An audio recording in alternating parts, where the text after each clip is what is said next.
notre défense. L'opération Licorne cède la place à la force française en Côte d'Ivoire. La mission de la force Licorne en Côte d'Ivoire a officiellement pris fin hier après 12 années d'activité.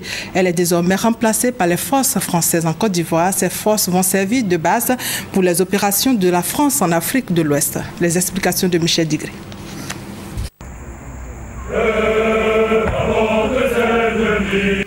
De 2002 à 2014, 85 000 soldats français de la force Licorne ont foulé le sol ivoirien.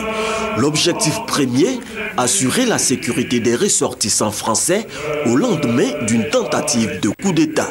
La mission s'est ensuite étendue au contrôle du cessez-le-feu résultant des accords de Marcoussis et à un appui des troupes onusiennes en Côte d'Ivoire. 27 soldats français y ont laissé leur vie.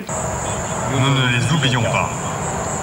Ils sont morts pour la France et pour la Côte d'Ivoire. Tout au long de ces années, notre dispositif s'est continuellement adapté à l'évolution de la situation. Nos armées françaises ont apporté un soutien déterminant au processus de réconciliation nationale et à la paix dans ce grand pays de l'Afrique de l'Ouest. C'est notre honneur. La situation est désormais normalisée. C'est notre fierté.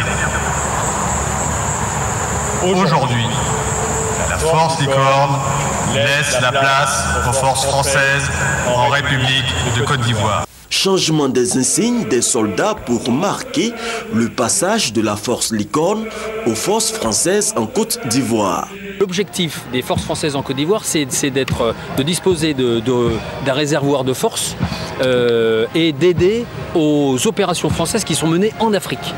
Donc c'est plus une force qui est sur la Côte d'Ivoire, mais c'est une force au bénéfice des opérations militaires françaises dans la sous-région. Ainsi s'ouvre une nouvelle page de la coopération militaire entre les deux pays. La force Licorne a eu un rôle essentiel, déterminant et efficace en Côte d'Ivoire.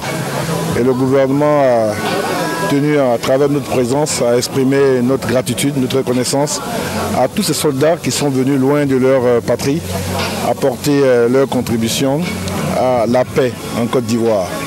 Voilà le sens de notre présence. Et ensuite, ça a été une très belle cérémonie. Souhaitons donc la bienvenue aux forces françaises en Côte d'Ivoire, qui elles aussi auront une mission de coopération efficace avec nos forces dans le cadre de la réforme du secteur de sécurité en Côte d'Ivoire. La coopération ne sera pas que militaire, elle sera aussi culturelle. Cette vision du commandant des forces françaises en Côte d'Ivoire a été matérialisée par la signature d'un protocole d'accord avec le fer de lance de la musique ivoirienne, le groupe Magic System.